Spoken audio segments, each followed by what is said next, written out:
in the industry in recent years in terms of people's ability to, I guess, access more tools for what we'll call like do-it-yourself and investing, and maybe even do-it-yourself financial planning. They're kind of different things, but just give some perspective on where the industry has been and how things are evolving today. Yeah, that's a great point. So actually, the industry's made great strides in the last really 5 to 10 years on what Eric said, so availability sort of to the masses of financial planning and investments. There are two separate things, but the tools out there can cover both. So I remember, even 10, 15 years ago when I first started doing this, even the process that you go through of engaging with an advisor is so much better now than it was back then. There was this process of, yes, you need to make the decision to hire somebody, and we'll talk about some things that go into that. But even after you had it, you got this giant planning book about this big to fill out your entire life story by hand. It was like signing over a house or preparing a tax return. It wasn't a lot of fun for the client, and it wasn't very engaging, again, to feel like you're getting into that partnership.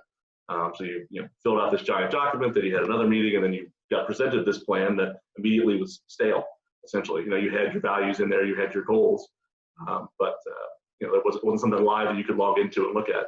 Fast forward to today, there's obviously firms like ours doing work on that area, but even firms like Vanguard, Schwab, some of the big custodians, Schwab and TD, are putting out, that stuff's all digital now. So you can answer questionnaires online. The information gathering process is much cleaner, and it allows that plan to be much more efficient. So it can be done at a much lower cost now. Technology's really advanced that as well.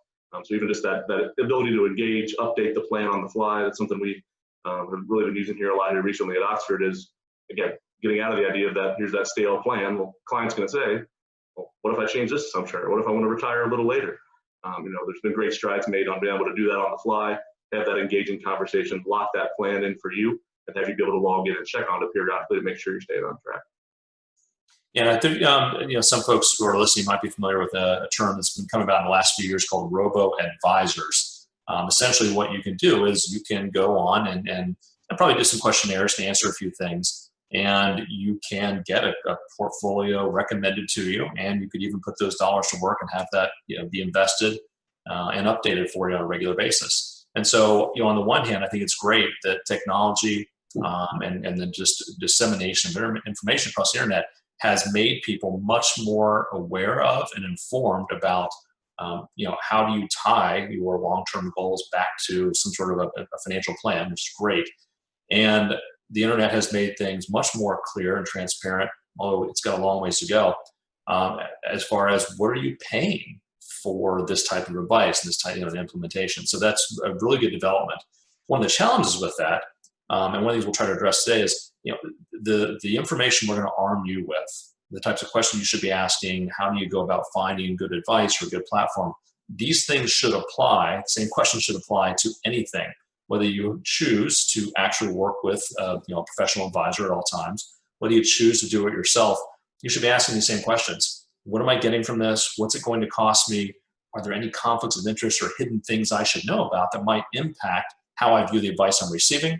And I guess the caution I will give you here is even things that seem low cost or free or unbiased, including the robo-advisors, may not be completely unbiased. And if you really kind of look under the hood, you'll be surprised at some of the biases that are in there, even though the marketing materials make it sound like, oh, this is like free investing and no one's got an axe to grind here.